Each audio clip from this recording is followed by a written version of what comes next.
The champagne bubbles were still rising when the bell above my bakery door jingled. I turned, expecting a late customer or maybe one of my regulars dropping by to celebrate with me. Instead, my brother Nathan walked in, flanked by our parents, each wearing the smug look of people who thought they owned the place. Nathan carried a folder, his fingers tapping on it with the rhythm of entitlement. "We're family, Eva," he said, voice dripping with false warmth. "Family share success."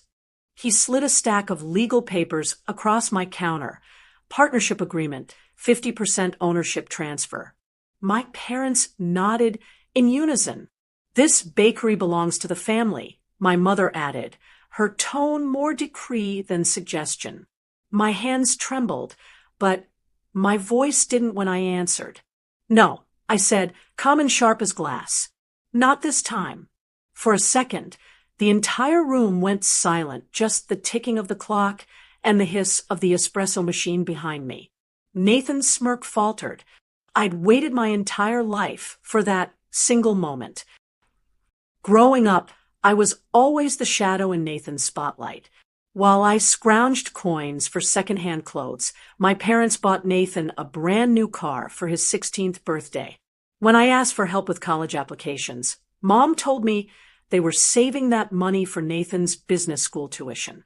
Our house in Madison wasn't big, but it always felt smaller whenever they reminded me of where I stood.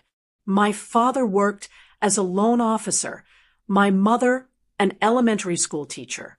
We weren't rich, but there was always enough for Nathan's dreams, and never for mine. When he crashed that shiny new car 3 months later, they replaced it within a week. When I asked for $25 for a school field trip, I got a lecture about learning the value of hard work. The first batch of sunrise twists came out of the oven at dawn. The scent filled the entire shop, sweet citrus and warm sugar melting into air so fragrant, it made me dizzy. I drizzled them with grapefruit glaze, still pink and glimmering, and arranged them in the front display. By 7 a.m., the first customer walked in. Then another, and another. By noon, I was sold out. Word spread like wildfire. A local blogger stumbled across my bakery and wrote, "Eva's Sunrise Twist might just be the best morning pastry in Madison." Within a week, customers were lining up before I opened. Some came from across town, just to buy a dozen. I was finally breaking even, barely, but it felt like winning the lottery. For the first time in years, I could breathe without fear that the air cost too much. Then came another blow. The city announced a massive infrastructure project, replacing all the old water and sewer lines on my block. Construction would take 4 months. When they installed the barriers and fences, my heart sank. The noise was unbearable, the sidewalk closed, the street half torn apart. The first day the barricades went up, my sales dropped 80%. I stood behind my counter, watching confused customers peer through the fencing before walking away. The sound of jackhammers drowned out the music. The smell of asphalt replaced my buttery pastries. By closing time, I'd sold less than $100 worth of goods. That night, I spread my financial statements across my kitchen table, calculating how long I could survive. The answer, 6 weeks, maybe less. I refused to go down without a fight. The next morning, an idea hit me, simple but desperate. If customers couldn't come to me, I'd go to them. I printed flyers with construction special, free delivery on orders over $25, and walked to every nearby business, offices, salons, tiny boutiques, even auto shops, introducing myself and handing them samples. By the end of the week, 8 businesses had placed standing orders. The accounting firm down the block ordered breakfast pastries for Monday meetings. A salon 3 streets over wanted afternoon cookie deliveries for clients. Even a law office ordered weekly cake boxes. My schedule turned punishing. I woke at 4 a.m., baked until 8, then delivered everything myself before returning to handle the few walk-ins who braved the construction chaos. I slept 4 hours a night, sometimes less.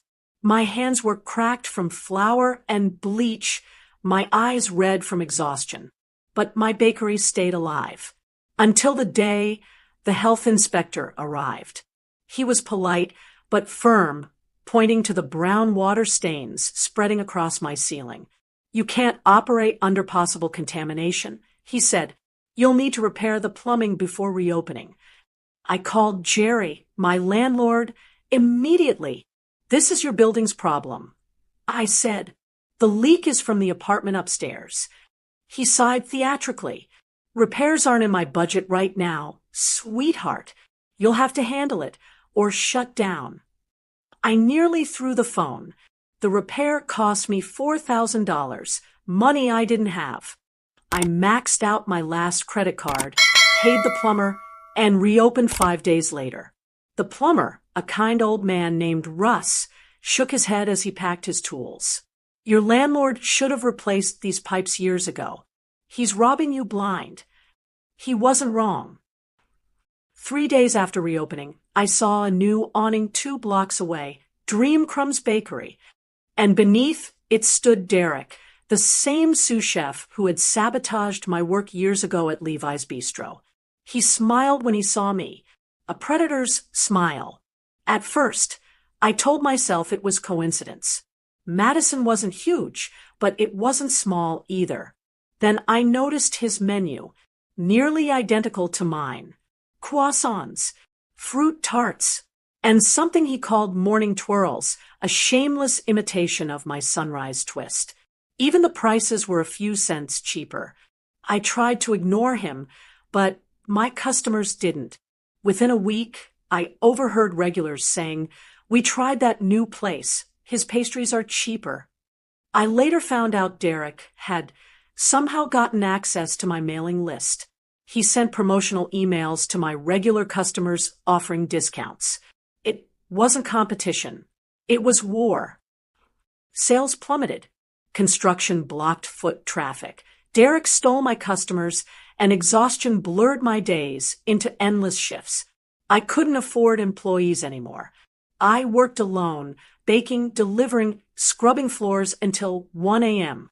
I stopped eating properly. My only meals were the broken pastries I couldn't sell. One Tuesday, I made $67. That night, I sat on the bakery floor again, tears soaking into my apron. For the first time, I considered quitting. At 11 p.m., my phone buzzed. A notification from social media. Someone had tagged me in a post. "Trekked through construction hell for these sunrise twists from Eva's Bakery, and would do it again tomorrow. Hashtag worth it, hashtag support local." The post had a photo of my pastry, golden and glossy, against the backdrop of orange traffic cones. It already had dozens of shares. Something clicked inside me. Maybe I couldn't stop the chaos, but I could own it. The next day, I borrowed a hard hat from one of the construction workers, threw on my yellow rain boots, and posed for a photo holding a pastry box in the middle of the rubble, still standing strong amidst the chaos. I captioned it, "Eva's Bakery, Construction Survivor." The post exploded. People loved the grit, the humor, the human story behind it. I started sharing daily updates. Photos of me baking through the noise, videos of construction workers enjoying free muffins, even a construction loyalty card. Buy 10 times, get a free sunrise twist, and a cookie shaped like a hard hat. It was silly.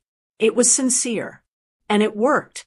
My followers grew, orders doubled, and customers started showing up because of the construction, not despite it. Local food blogs picked up my story. One headline read, "The little bakery that refused to crumble." And slowly, miraculously, business came back. When the construction finally ended 4 months later, Derek's bakery looked deserted. His pastries were bland, his service impersonal, and his prices no longer undercut mine enough to matter. He'd underestimated what authenticity meant. By the time he closed shop, I was too busy to even celebrate. I'd just made 3 consecutive loan payments on time, something I hadn't done since opening. For the first time, it felt like I might actually make it. Then came the disaster that nearly ended everything. It happened at 2 a.m. on a quiet Sunday. A water main burst down the street, flooding everything in its path. My bakery sat in the lowest part of the block, and by the time I got there, water was gushing under the front door like a river. When the city shut off the line at dawn, the damage was catastrophic. The floor was ruined. My new oven short-circuited. My display case, my espresso machine, gone. Even the walls had absorbed water halfway up. The total loss, $42,000. My insurance company denied my claim, calling it an act of God. The adjuster was sympathetic, but useless. You could sue the city, he said, but it'll take years and cost you more than you'd recover. I stood in the middle of my destroyed bakery, surrounded by mud and ruined equipment, and something inside me just broke. 5 years of blood, sweat, and sacrifice, all washed away overnight. I didn't have the strength to cry. I just sat on the counter until dawn, numb and hollow. That night, I slept in the back office because I couldn't bear to leave.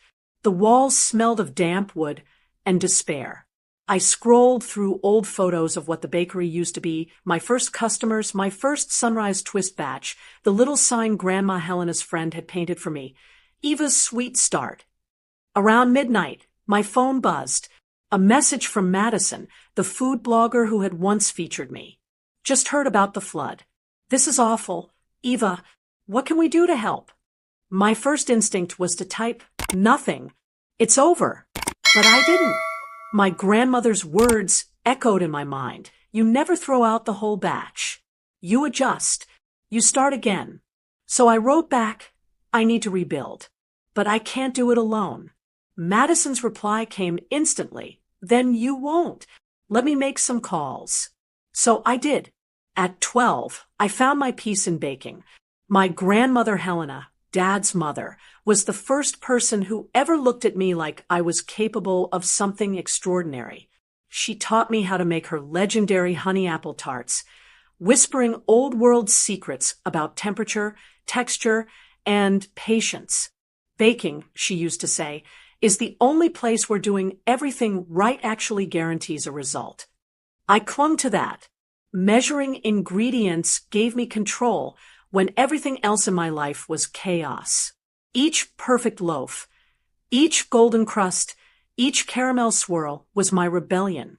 By the time Nathan was dropping out of his second college program, I was working double shifts to save for culinary school.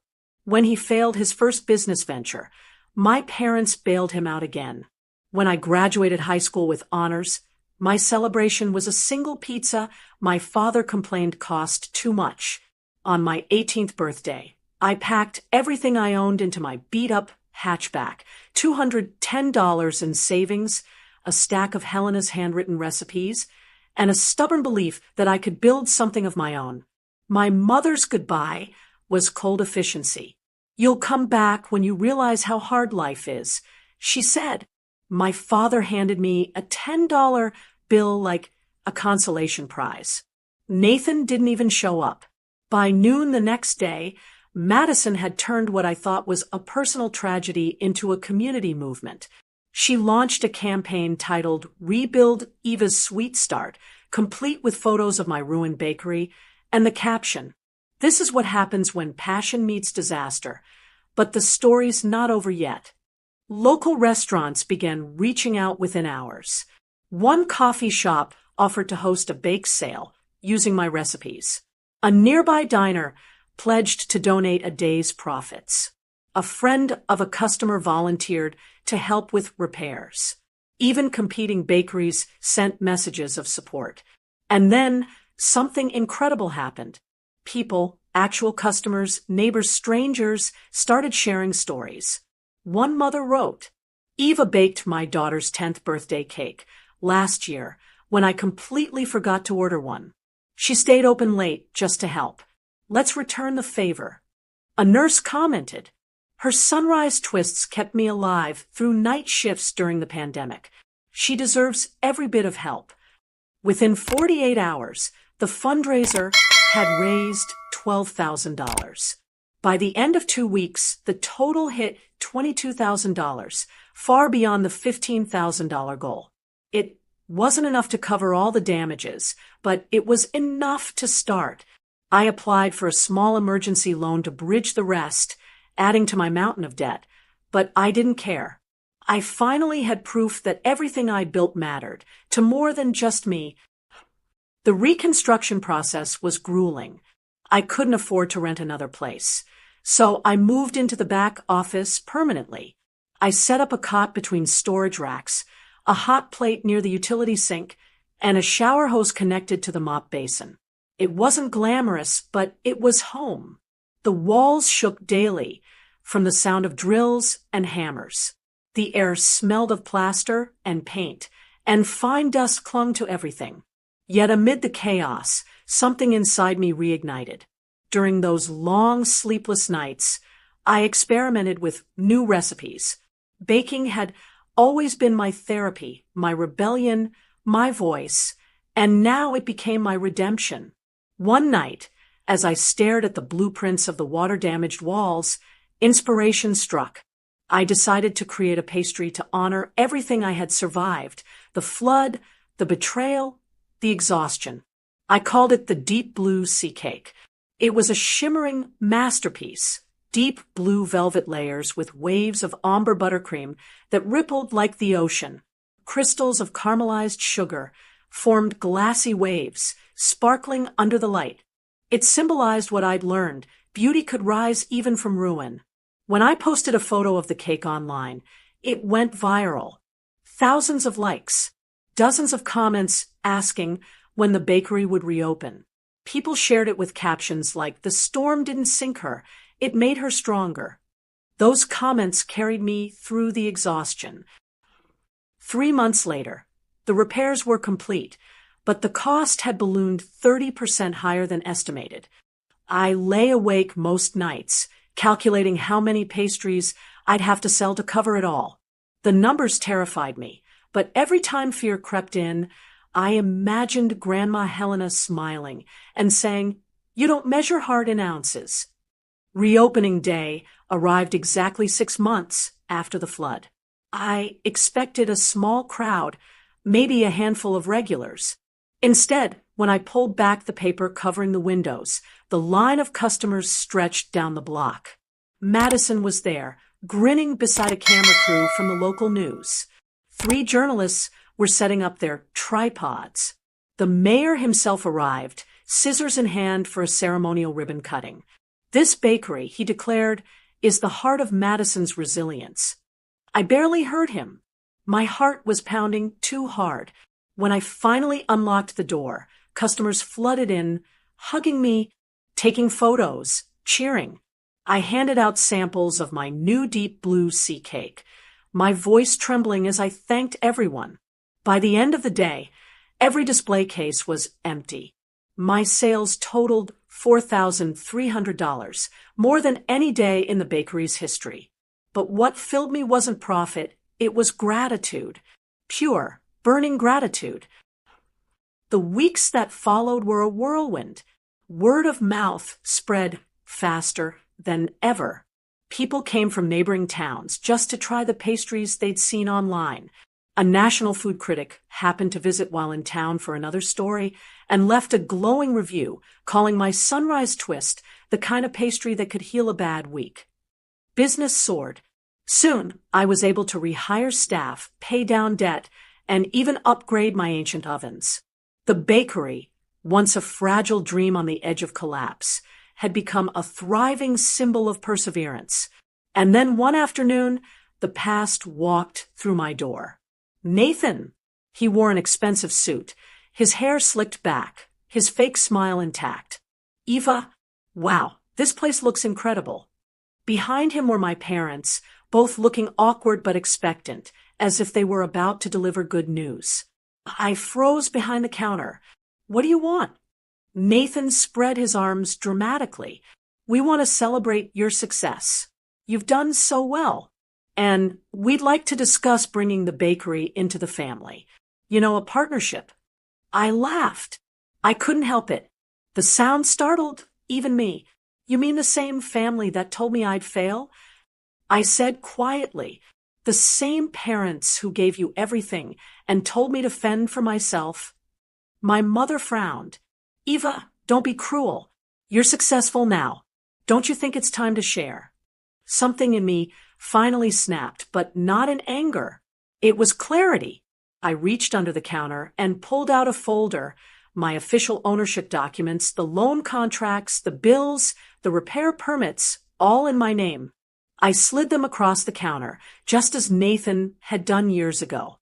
Here, I said, read them. He flipped through, confusion turning into disbelief. What is this? My bakery. I said, my debt, my sweat, my risk, every late night, every burnt pastry, every moment I thought I'd fail. You weren't there. None of you were. So tell me, what exactly did you earn? Nathan's jaw tightened. My mother opened her mouth, but closed it again. My father stared at the floor. Eva, you don't understand, Nathan began. Oh, I understand perfectly, I interrupted, smiling softly. You thought success was something inherited. I learned it's something built, brick by brick, batch by batch. For a moment, no one spoke. Then I said the words I'd dreamed of saying since I was 18. You don't own a single crumb of what I made. They left without another word. As the bell jingled behind them, I stood there for a long moment, letting the silence soak in. For the first time in my life, I didn't feel like the forgotten daughter or the overlooked sister. I felt like the woman I'd fought to become. Later that evening, as the sun dipped behind the rooftops, the bakery glowed in soft amber light. The smell of sugar and butter filled the air, the hum of the espresso machine steady and warm. Customers laughed softly over coffee and cake. I looked around, my chest tightening with emotion. Every wall, every table, every recipe had a story behind it, stories of heartbreak, resilience, and victory. This bakery wasn't just a business anymore. It was proof that survival can taste sweet. As I wiped down the counter, I whispered quietly, "Thank you, Grandma. You were right. You never throw out the whole batch." I switched off the lights, locked the door, and turned a sign to closed. But in my heart, I knew my story had just begun. My name is Eva. I built my bakery from the ashes of betrayal and debt. And when my family came to take it, I gave them a taste of the truth instead. Where are you watching from?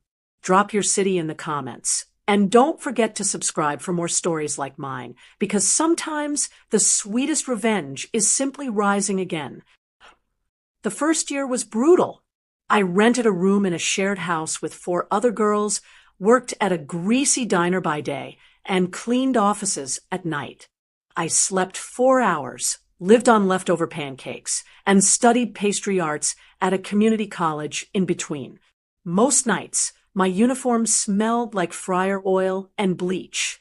But every morning, when I whisked sugar and butter together before class, I remembered why I was doing this.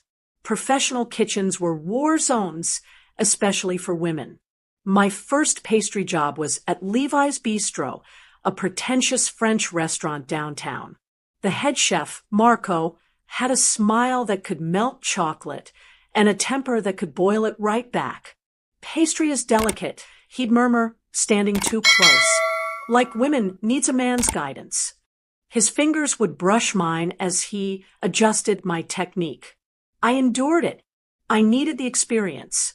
The sous chef, Derek, was worse, hiding my tools, messing with oven temps, and stealing credit for my specials.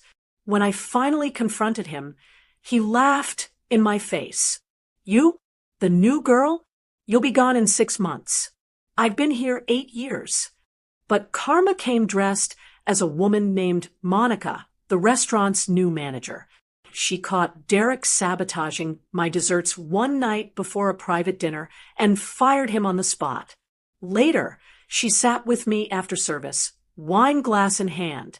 "You've got skill, Eva, but skill isn't enough in this business.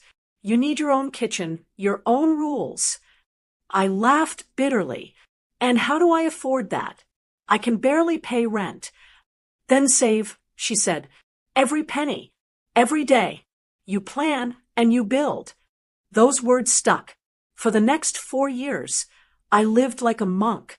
I worked 6 days a week under Chef Lionel, who paid me less than I deserved but taught me everything about running a kitchen. I took weekend catering gigs, sold homemade pastries at farmers markets, and moved into a tiny studio apartment above a laundromat.